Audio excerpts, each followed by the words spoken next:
E para você, assim, qual que seria, vou até usar uma palavra, qual que seria o seu santo graal Meu aí? santo grau. Encontrar Nossa. o quê? Você ia ficar mais emocionado, tipo, encontrar um pedaço da cruz Aham. dele, ou encontrar... Eu tenho meu santo grau. Qual que é? A Arca da Aliança. Ah, não falando da Arca da Aliança, vamos A falar da Arca Arca da Aliança. Embora Indiana Jones já encontrou, mas... tô brincando. Isso, a Arca da Aliança. A Arca porque da ela Aliança. desapareceu na história. Entendi. Mas aí a Arca da Aliança é o quê? É Velho Testamento. Velho Testamento. É Velho A Arca da Testamento. Aliança, para quem não sabe, Isso, vamos é um explicar. baú onde foi guardado as duas tábuas. tábuas dos 10 mandamentos. E essa arca, ela desapareceu de Jerusalém no 6º século a.C. Porque quando Nabucodonosor vem, ele tem 3 intervenções dos babilônios em Jerusalém. 606 a.C., 597 a.C. e 586 ou 87 a.C., dependendo de como você calcula aí. E numa dessas intervenções, Nabucodonosor destruiu o templo, foi na última. Então, a história é que mãos piedosas, para que Nabucodonosor não destruísse tudo, pegaram a Arca da Aliança e a esconderam. Mas aonde? Ninguém sabe. Eita. Esse é o mistério, ninguém sabe. Aí, na época dos Macabeus, diz que ela foi escondida em umas cavernas. Jerusalém hoje é um queijo suíço cheio de túneis, só que o problema é que os túneis estão embaixo daquele domo dourado ali, que é o Domo da Rocha. Que se a gente escavar lá, a gente proclama a Terceira Guerra Mundial. Porque daqui a pouco nós vamos falar disso. Porque é uma cidade, um lugarzinho complicado também, né, cara? Muito. Pelo amor de Deus, né? Pelo amor de Deus. Pelo amor de Deus. Ó, vou fazer a propaganda. Pelo amor de Deus. Serjão já não tá tomando Coca-Cola, já tá fazendo ginástica. Tá vencendo a tentação, e falando, pelo amor de Deus. Mas teve um cara aqui que escreveu o seguinte: quando o avião tá caindo, não tem ateu. Pra mim não precisa nem cair, não. Nem cair. Começou a balançar já, cara, eu já me converto imediatamente, cara. Imediatamente. Desse jeito, viu? Mas, então, assim... E é interessante, né, que o pessoal fala muito mais do Santo Graal do que da Arca, né, cara? Da Arca. E a Arca, pra mim, é fascinante. É o mito. É o mito, né? O Santo Graal é mais que... Pô, mas o mito da Arca é muito foda. Mas não, o Santo Graal é melhor. Santo Graal, aquele copo que tocou nos lábios do Senhor, que o pessoal se tocava a ressuscitar. O cara que tá com a mulher morrendo e vai lá atrás do Santo Graal. Entendi. Sabe? As cruzadas. Você sabe que em grandes... houve várias cruzadas. Sim. Várias milícias das cruzadas foram em busca do Santo Graal. O negócio era tão forte na época. Mas aí eu acho que, do feudalismo. Eu acho que eles usavam isso para convencer o cara de ir. Mas com certeza, mas eu tô falando a força do mito do Santo Graal. Claro. Eu convenço você a largar para trás mulher, tudo e tal, sair do feudo e ir para um lugar que você não sabe como enfrentar, que talvez não vai voltar com vida. Você vai voltar com... Atravessar a Europa inteira a cavalo e se foi aí que a Europa ficou inundada de relíquias sagradas. Que eles traziam falsas, tudo, né? Tudo. Como eu falei, a brincadeira lá da Arca, o pessoal fala que havia tantos ossos de santos na Europa que só na Espanha você tinha 15 dos 12 apóstolos. Quer dizer, é tanta coisa. Olha, eu tenho uma lista. Você tem igreja lá na Europa que tem a pena da pomba do Espírito Santo. Entendi. Gota do leite do seio de Maria. O prepúcio de Jesus. Caramba. Maria Madalena, para falar, tem uma cabeça dela num lugar, outra cabeça dela em outro lugar. Você entendeu? Quer dizer, a mulher tinha várias cabeças. Então, assim, olha, o pior argumento contra a Bíblia não é dado pelos... Olha, deixa eu refazer a frase. Os maiores argumentos contra a Bíblia não foram dados pelos ateus. Foram dados pelos cristãos. Pelos próprios, né?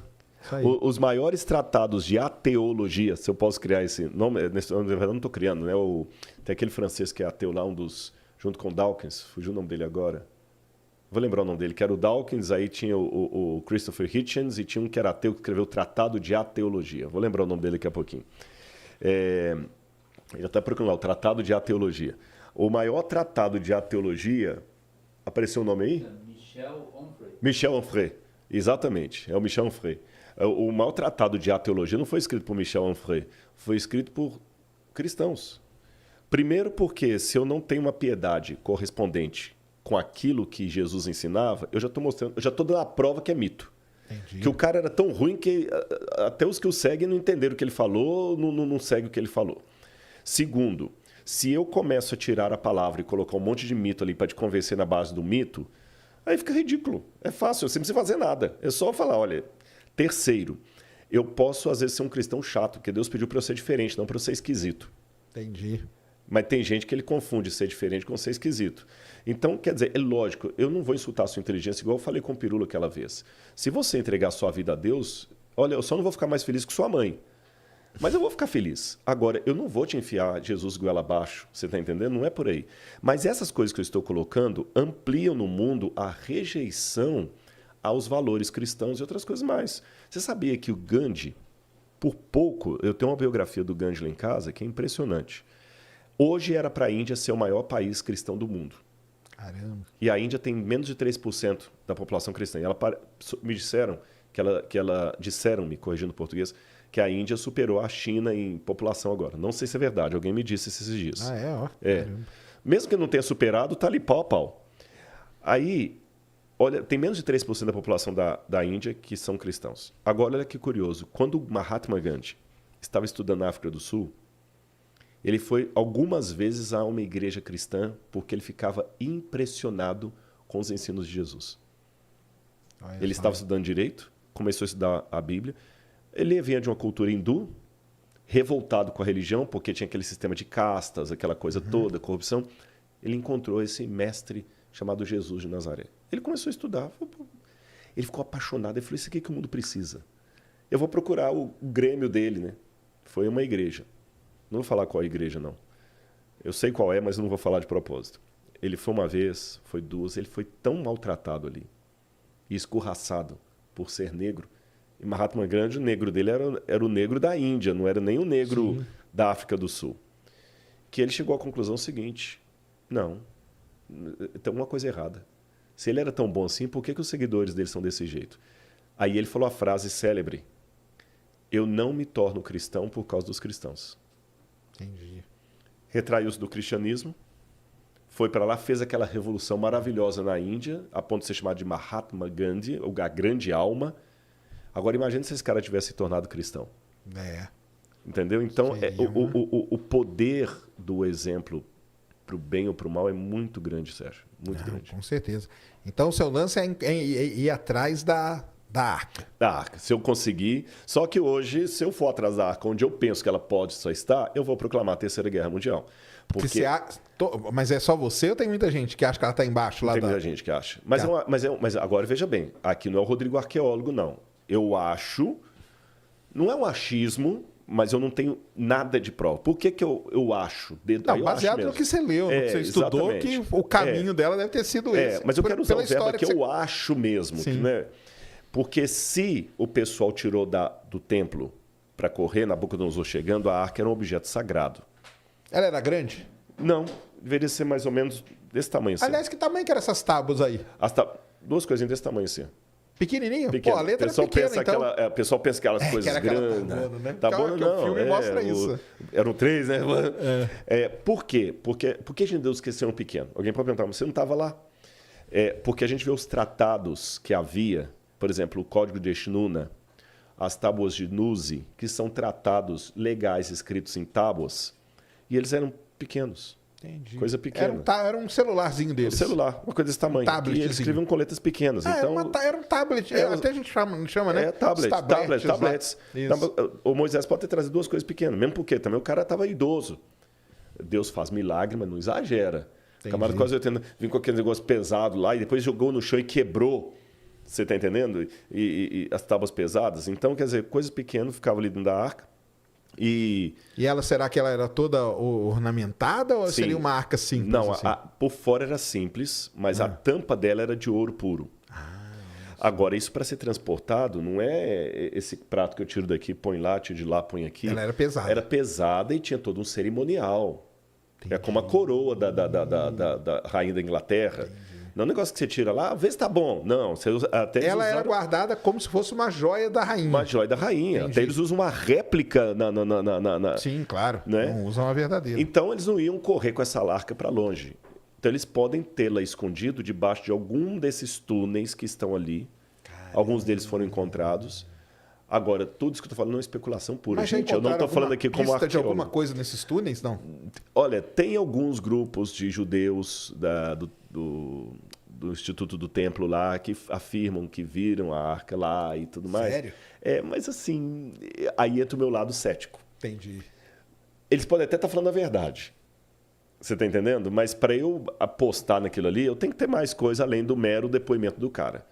Você entendeu? Teve um outro sujeito chamado Ron Wyatt, um pseudo-arqueólogo já falecido, que ele dizia que a Arca da Aliança, que chama Arca da Aliança também, The Covenant, que ele encontrou debaixo de um ponto de ônibus que fica lá perto da porta de Damasco. E não tem nada a ver. Aí, e na internet tem essas bobagens aí, que ele achou a Arca da Aliança, e quando ele mostra as fotos da Arca, aí você vai ver agora o lado cético do Rodrigo.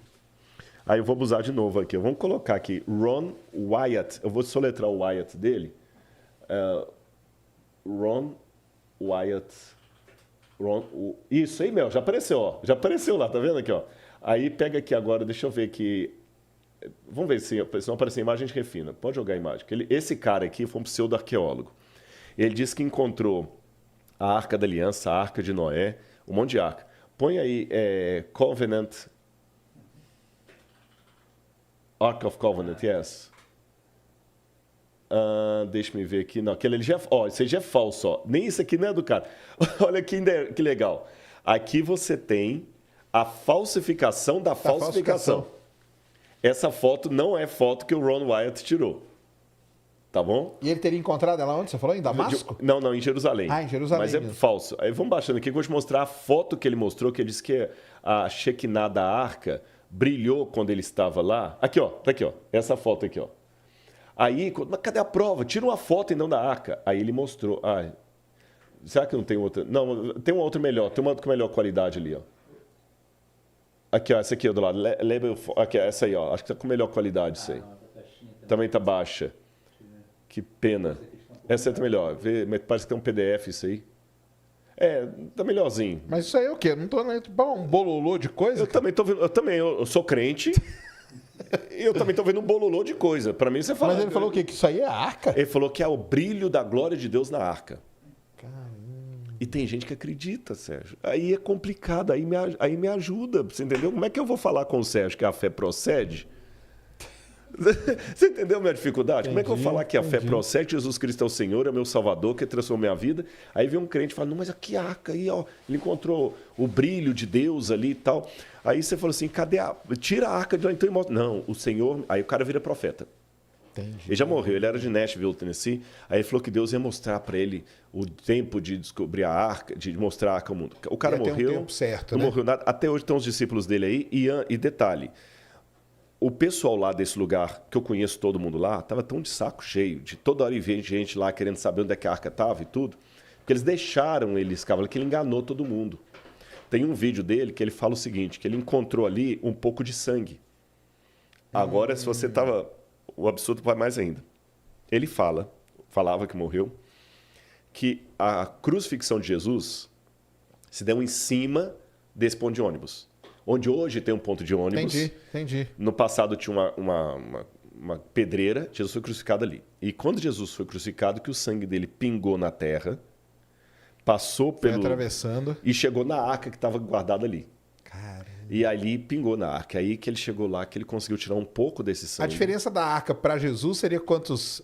De época, a arca, bom, considerando que Moisés viveu em 1400 a.C., 1445... Uns 2000 anos também. 2000 anos também, da arca até Jesus. Até Jesus, caramba. Né? Aí mais 2000 anos. Aí ele falou que pegou esse sangue que estava lá, levou no laboratório. Aí quando levou no laboratório, que os caras examinaram, falaram, que sangue humano é esse? Porque ele tem o cromossoma da mãe, mas não tem o do pai. Como assim? Aí ele embarga a voz. Tem esse vídeo dele aí. That is the blood of your Messiah. Esse é o sangue do seu Messias, que falou para os judeus. Entendi. Resultado. O Departamento de Antiguidade de Israel já estava de saco cheio desse negócio, porque essa história, até hoje, tá rolando por aí. Vamos bobear, que encontraram mesmo e tal. Aí foi agora... Aí eu falo assim, nós vamos fazer uma coisa. Nós vamos ajudar vocês a escavarem onde o Ron Wyatt esteve. Os discípulos dele, pode vir. Porque tinha uns empresários que bancavam a coisa. Bancavam escavação. Só que nós vamos colocar arqueólogos profissionais para irem juntos. Porque às vezes é bom. Vamos enfrentar o mito, você está entendendo? O camarada falou que a Terra é plana. Vamos lá ver. Tá bom, vamos, gente. Você vai, só que eu vou levar um astrônomo junto. Beleza? Beleza. Aí começaram a desfazer os mitos. Aquele sangue que ele tinha encontrado ali era queratina. Caramba. Porque ali tem muito caramujo. Sim. Era queratina de caramujo. Não era nem humano, nem era sangue. Era queratina. Uma lamparina que ele encontrou lá, que ele falou que era uma prova que aquela da época de Jesus, é uma lamparina que, quando eu vi a primeira vez, é do período bizantino. Bizantino é 4º século depois de Cristo. E não encontraram nada do que ele falou lá. E foram nos mesmos lugares, com todo equipamento. Aí, pronto. Estão satisfeitos?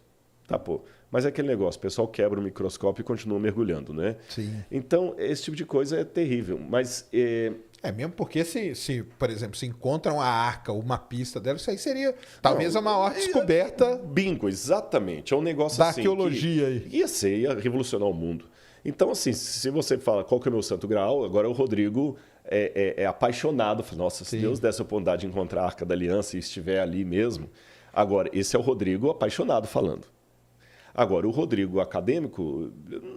Primeiro, assim, que a arqueologia a gente não vai pesquisar um negócio assim, não é mapa do tesouro. Quem faz mapa do tesouro é o explorador que quer sensacionalismo, caçador de relíquias. É isso aí. O arqueólogo não é caçador de relíquias. Você está entendendo? Muita gente confunde, né?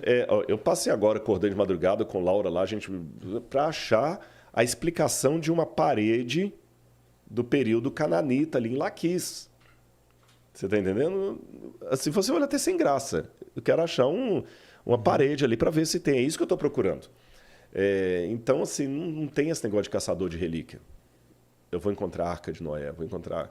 Quem está aí subindo o Ararat lá não é gente profissional, é gente amadora, que quer exploração. Sim, entendi. E você que tá assistindo esse vídeo aqui no Talk Flow, dá pra você virar membro, cara, do Flow agora. É um botãozinho do lado do botão de se inscrever. A gente faz um programa semanal só pros membros. Olha. Então fique esperto aí. Se quiser virar membro, tá bem aqui do lado, é mó merreca, custa menos de R$8, irmão.